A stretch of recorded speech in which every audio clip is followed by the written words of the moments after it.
I apologize for any construction noise you might hear in the background, but the show must go on.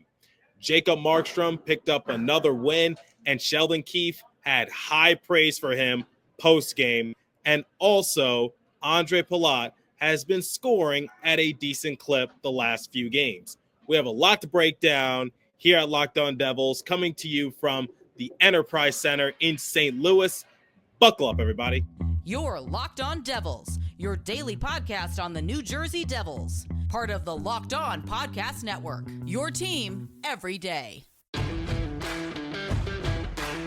Hi, this is Bryce Salvador, and you're Locked On Devils with Trey Matthews. Elliott scores! Oh, Stevens stepped up, nailed it. Brodor's got the puck. What a shot. The Devils win the Stanley Cup. Alrighty now, what is up, New Jersey? Welcome back to the Locked On Devils podcast here at the Locked On Network. I'm your host, college hockey play-by-play announcer, Devils Drive Pucks Pitchforks, and also part-time credential media member, Trey Matthews, coming to you from the gateway to the west, still in St. Louis, Missouri. I am in the press box here at Enterprise Center, where the New Jersey Devils came out victorious against St. Louis Blues by a score of 4-1. A lot of talking points. Stefan Noesen appeared in his 400th career game. Jacob Markstrom, he was actually pretty solid in between the pipes, and there's been a lot of discussion regarding Markstrom and what he brings to the team. I can't believe I still got to reiterate that he is a good goalie. And also, just when you thought the game was over, the Blues decided to get a little rough and nasty, and it was just bedlam at the conclusion of the game. And trust me, while I was waiting near the locker room toward the end of the game, I heard a decent amount of F-bombs, but we're not going to get into that. Let's focus on the positive. In the first segment, I will share some of my main takeaways from the matchup. I will also play a couple sound bites from Stefan Noesen and Jacob Markstrom. Then in the second segment, we will hear from head coach Sheldon Keefe.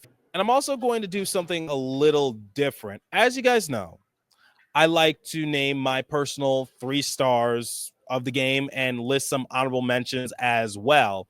But I really want to shine a light on 2 players in particular who deserve more respect. Then in the third and final segment, like I do with every post-game recap episode, I will compare the stats and give the Devils a letter grade. All right. Like I said in the prior episode, the point of emphasis heading into this matchup was physicality. That's why we spoke to Brendan Dillon and Paul Cotter shortly after morning skate. And Sheldon Keefe sort of echoed what they were talking about. Why is that? Well, in their words, despite the Blues being 6th in the Central Division entering this matchup, they were 6-2-2 in their previous 10 games. The Blues shut out the Devils 3-0 a few weeks back at the Rock. And Chico brought this to my attention, but this was the 4th game in the last 6 days for the Blues, and they were coming off of a West Coast trip. Similar to what the Devils have had to endure all season long, you start to hit a wall a little bit as the games pile on. You don't have much practice time. You don't have too many rest days. You still got to go out there. And you can tell that the Blues didn't really have much energy to begin the game. But I would say the biggest talking point heading into this matchup was the triumphant return of Curtis Lazar. He had been sidelined since taking a nasty hit from Radko Gudas. It was nice to see Lazar back in the lineup. When looking at the first period, it wasn't really the most eventful period, not until the final 5 or so minutes. I saw Jack Hughes create some decent looks for himself. His brother Luke was trying to help him on out. But the Devils caught a big break at around the 7-minute mark when a shot from Jordan Kyrou went off the post and didn't squeak past Markstrom. It was just half of an inch from going on in. Like I said, most of the first period wasn't really all that eventful.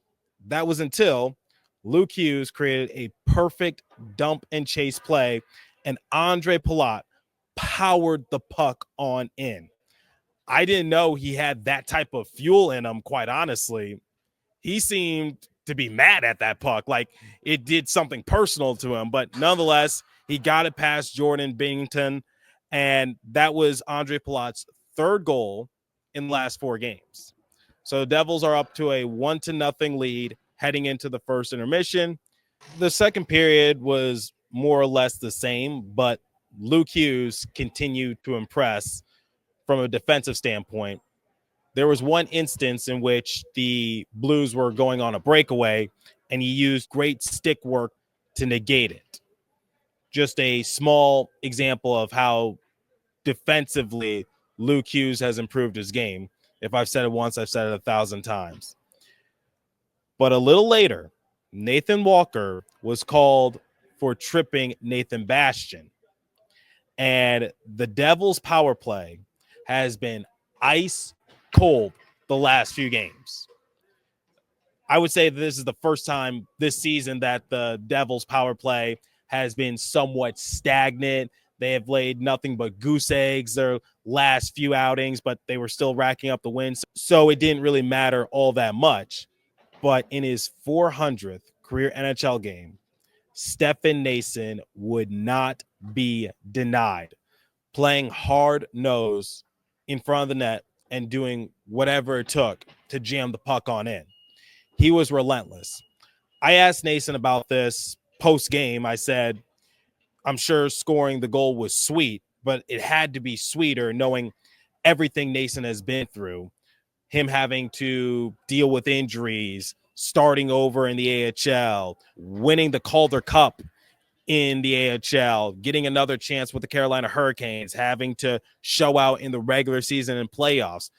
The journey has not been easy for Noesen, and I'm sure a few years ago, nobody would have anticipated for him to suit up in his 400th career NHL game, but here we are. I asked him about it post-game. Here's what he had to tell me.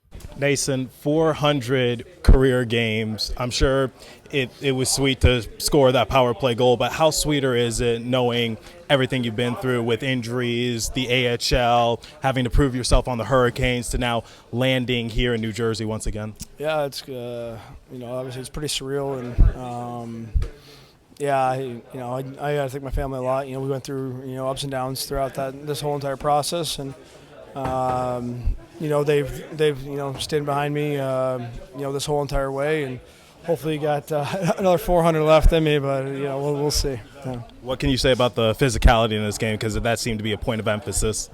Yeah, they got some life there, on the one goal, and then they started throwing the body around a little bit, but. A little BS if you ask me at the end, but that's just my opinion. Family over everything. I admire that from Stefan Noesen, and it was an emotional response, but you need a strong support system at home. So I'm really glad that Noesen scored in his 400th career game, and I was really rooting for him. And as you guys know, I'm a big fan of Noesen's game.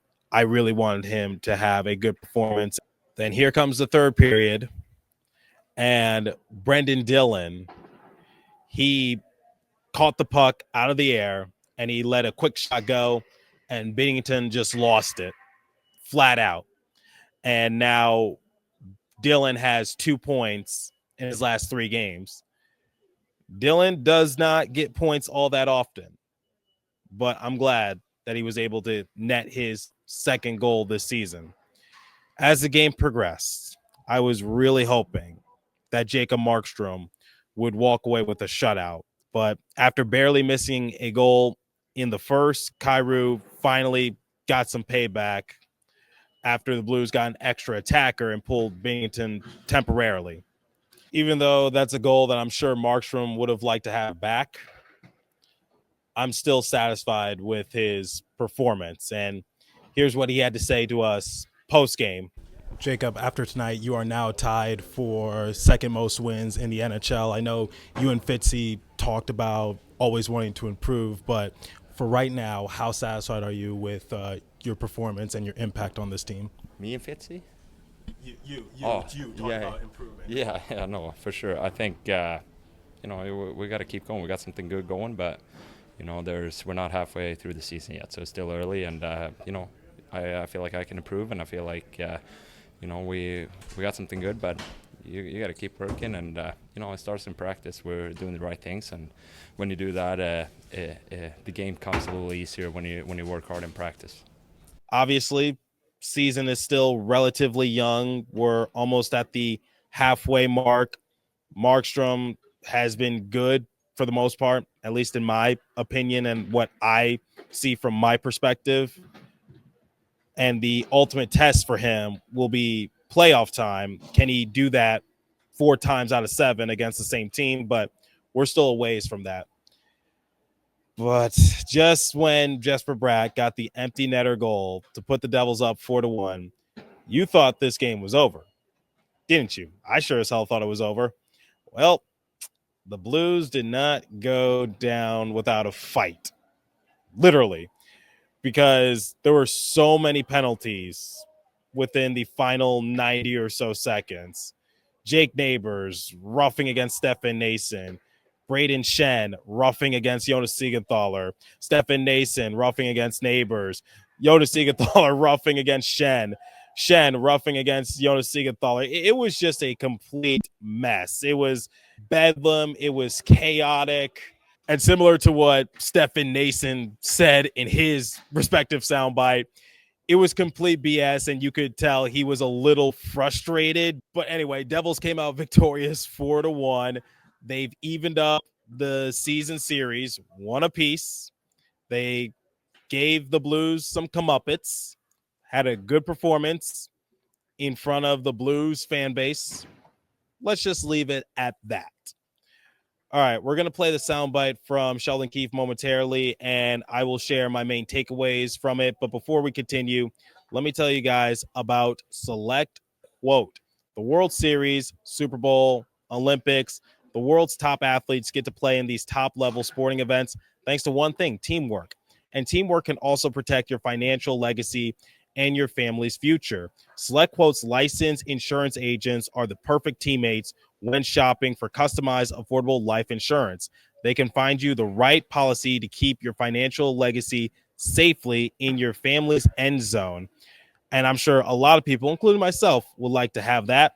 Select Quote is one of America's leading insurance brokers with nearly 40 years of experience, helping over 2 million customers find over $700 billion in coverage since 1985. Other life insurance brokers offer impersonal, one-size-fits-all policies that may cost you more and cover you less, while Select Quote's licensed insurance agents work for you to tailor life insurance policy for your individual needs in as little as 15 minutes. Get the right life insurance for you for less at selectquote.com/lockedonnhl. Go to selectquote.com/lockedonnhl today to get started. That's selectquote.com/lockedonnhl. Okay, let's play the soundbite from head coach Sheldon Keefe shortly after the game. Here's what he had to say. Palat continues to get that first goal for the Devils in these last 2 times that you guys have scored first. What is working with his ability to score there? And also, how did Luke really help set that up from the beginning? Yeah, I mean, he probably scored goals in the league. So, he certainly has that ability. It's a great shot by him. Gets us started in the game, gets us control of the game here on the road. So that's great. I mean, we practice lots of things where we utilize the end wall and try to get in behind them. I'm not certain that's exactly what Luke was going for in that particular play. You'd have to ask him, but because we had enough speed coming to the neutral zone, we have another layer that Pally just goes with it, and that is part of our plan. This puck's getting behind the opponent's defense. So credit to him for generating the speed and skating right through it. He's first onto it, and terrific shot. Sort of a follow-up question to that. What can you say about Ondrej Palat and how he complements Jack Hughes and Jesper Bratt? Because last month, Bratter had nothing but good things to say about Ondrej and how he brings out the best in them. Yeah, I mean, I feel like I've answered this question quite a bit, and it's probably credit to Pally because he just keeps doing little things that sometimes don't get noticed, and then he has a night where he scores, and you sort of want to talk about him a little bit more. But he, to me, has been very consistent in his game, his work habits, his details defensively, and he does lots of things that allow those guys to do their job in terms of creating offense and being who they are creatively. One more for you. Jacob Markstrom really having to step up and be that number one guy with Jake Allen suffering a little bit of an injury as of late. 6-0-1 in his last 7 starts. How have you really seen him rise to that occasion and really prove himself that he is that number one goaltender? Yeah, really solid. He was just really solid. Today he looked really sharp right from the start of the game. We didn't give up a lot, and then all of a sudden, they're in alone on that breakaway that he has to make a save for us on, and he just looked really solid, like he was seeing the puck really well. I think he probably wants to have the one that he got that went in today. He probably wants that one back, but he obviously gives up nothing else, and that's what you're looking for with any goaltender is to be solid and bounce back. So he's been really, really good. He's in a nice groove, and it's great to see. Okay, there are 2 big things that I want to take away from that soundbite. The first being Ondrej Palat's impact. Palat has 3 goals in his previous 4 games. And I've said it a lot on this show. Palat is not going to rack up the offensive numbers. That's his line mate's job, Jesper Bratt and Jack Hughes. But similar to what Sheldon Keefe said in that respective soundbite when I asked him that question, he says he's more impressed with Ondrej Palat's defensive effort that bring out the best in Bratter and Hughes. So I just want to get that straight. And Palat's not a scorer, as we all know. He'll go on lengthy streaks in which he doesn't score at all. But as long as he's making a defensive effort and, once again, bringing out the best in Hughes and Bratt, I think that's his main priority. But it's nice to see Palat have that sort of impact. Now, the second thing I want to break down is that Sheldon Keefe had high praise for Jacob Markstrom, and rightfully so. Jacob Markstrom, in my opinion, deserves a lot more credit. Why has Jacob Markstrom been the talk of the town the past few days? Is it him stepping up big time in wake of the absence of Jake Allen, his backup goalie, so he has to carry more of the workload? No. It's what general manager Tom Fitzgerald had to say at a recent media availability, saying that if you ask Markstrom, he knows that he needs to improve. Let me just bring this into the light because I talked to a few Devils personnel. What Fitzgerald was doing was literally quoting what Jacob Markstrom usually says. Case in point, listen back to the Markstrom soundbite in the first segment. Markstrom literally says season is still young and he needs to improve. Chico Resch told me this: Trey, are you always trying to improve? Whether it's from a sports standpoint, a personal life standpoint, the answer is yes. Everyone is trying to improve themselves in more ways than one. I don't think anyone who has the right mentality is satisfied with anything. The go-getters want more, and they'll do whatever it takes to get to the top. And I think that's what Jacob Markstrom has been doing. And I think Fitzy acknowledges that. That's the angle that Fitzgerald was trying to articulate. He wasn't trying to say like Markstrom's been bad and he needs to improve. No, the numbers don't lie. Markstrom has been good. Here are the numbers. Markstrom is now tied for second most wins in the NHL. In his last 7 starts, he has a record of 6-0-1, a .920 save percentage, and a goals against average below 1.80. Those are great numbers, if you ask me. But Markstrom is not satisfied. He wants to elevate his game. He wants to take it to the next level. So it's not like Fitzgerald is just not sold on Markstrom and he was trying to throw him under the bus. Don't take what Fitzgerald said out of context, please. Markstrom deserves more respect from the Devils discourse. Just my 2-cent opinion. Is he perfect? No. Does he let in a few soft goals? Yes. We saw it in this game. He could have walked away with a shutout, but unfortunately, the cookie didn't crumble in that sort of way. Keefe, he was pretty blunt in his response. He said, Markstrom has been very, very good. So for anyone in the Devils discourse, don't take what Fitzgerald said out of context. That's all I got to say. Before I list my 3 stars of the game, first some honorable mentions. The first honorable mention goes to Jack Hughes. He walked away with a couple assists in this matchup.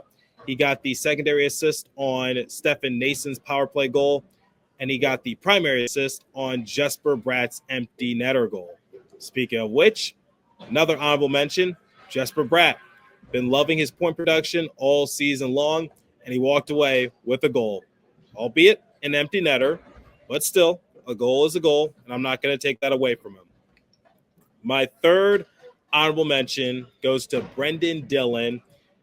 Like I said, second point in his last 3 games. Recently had another kid. So the joke in sports is that he has that new dad strength, and that's been showing the last few outings. So got to give credit to BD. My third star, I'm going to give it to Stefan Noesen. Scored the power play goal in the second in his 400th career game. My second star goes to Ondrej Palat, game-winning goal in the first period, and he's been on a roll in terms of scoring. Decent clip, but I think Ondrej Palat has really shined a light on his playing capabilities the past few games. And my first star, he didn't walk away with a shutout, so it's going to be controversial, but I'm giving it to Jacob Markstrom just because of the narrative heading into this game. He had been in headlines the past day or so. People have been saying that Jacob Markstrom isn't this, he's not that, but he's currently second in the NHL for most wins this season. Just got to give Marky some love because I think he deserves it. Yes, I get it. It's a sympathy first star, but you know what? I'm in a good mood, and I just want to give some appreciation toward Jacob Markstrom. All right. I'm going to compare the stats, give the Devils a letter grade momentarily, but before we continue, let me tell you about Built Rewards. If you're a renter, listen up. This is a total game changer. Thanks to Built, you can now earn points on rent payments just like you do with groceries or travel. Paying rent now comes with serious perks, and it's completely free to join. Earn valuable Built points on your rent and everyday spending at no extra cost. Redeem points toward flights, hotel stays, and even future rent payments. With over 500 airlines and 700,000 hotels in their program, the possibilities are endless. Access unique experiences that are exclusive to Built members. I love using points for travel. That's why I'm in St. Louis right now. And Built makes it so easy to turn rent into rewards. If you're already paying rent, why not make it work for you? Start earning points on rent you're already paying by going to joinbuilt.com/lockedonnhl. That's joinbuilt.com/lockedonnhl. Make sure you use the link so they know we sent you. Don't wait. Start earning rewards today. And now, let me tell you guys about Prize Picks. I actually use Prize Picks frequently, especially during the basketball season. If you love sports, you're going to love Prize Picks, the best place to turn your sports knowledge into real money. Whether it's hockey, football, or any of your other favorite sports, Prize Picks makes it easy to get in on the action. You can now win up to 1,000 times your money on Prize Picks. Plus, this holiday season, they're giving away $30+ million in rewards during Pickmas and offering 2 free picks in December. And when your picks hit, Prize Picks makes it easy to cash out, and you can get your money in as fast as 15 minutes. This week on Prize Picks, I'm eyeing the hockey board, looking at Jack Hughes for more than 4 shots on goal. Book it. Download the app today. Use the code LOCKEDONNHL to get $50 instantly after you play your first $5 lineup. That's right, $50 instantly. Prize Picks, run your game. All right, let's compare the stats, give the Devils a letter grade, and check out of here from the Enterprise Center. Shots on goal differential, 28-20 in favor of St. Louis. Fun fact, courtesy of Nick Cahill. I hope I'm pronouncing your last name correctly. He is the stat guy that helps Bill Spaulding and Ken Danico during the broadcast. This is the first time Devils have given up 20 shots or less in 4 straight games since 1999. I said heading into this matchup, the Devils defense has been really good, and I would say everyone had a good defensive impact. Yes, Markstrom let up a goal that he shouldn't have, but it doesn't take away from the fact that the Devils have been really good defensively, and I think that's been on full display the past few games. And I hope they continue to do so. Power plays, Devils were 1 for 3 thanks to Stefan Noesen. St. Louis was 0 for 1. Hits 32-26 in favor of St. Louis. Giveaways 19-12 in favor of St. Louis. Takeaways dead even 5 a pop. Block shots 12-8 in favor of St. Louis. Time spent in the penalty box 14-10 in favor of St. Louis, but I think it really started to boil over towards the end of the game. If I had to give the Devils a letter grade, I'm going to give them an A-. I don't think it was a perfect performance by any means, but it was a really good showing here in St. Louis, and I am content with giving them an A-. But let me know your thoughts. What did you think of Jacob Markstrom's performance? What have you been liking from Ondrej Palat the last few games? And where do the Devils go from here? I'm curious to hear your thoughts. Leave a comment down below if you're watching on YouTube. If you're listening on podcast streaming service, hit me up on my personal X Page app at TreyMatt4 or the show's X Page app at Locked On Devils. As for today's episode, that's all the time I have for you. Continue to stay safe. Have a wonderful day in New Jersey. Go Devils. I'll catch you guys next episode. Trey Matthews signing out from the Enterprise Center.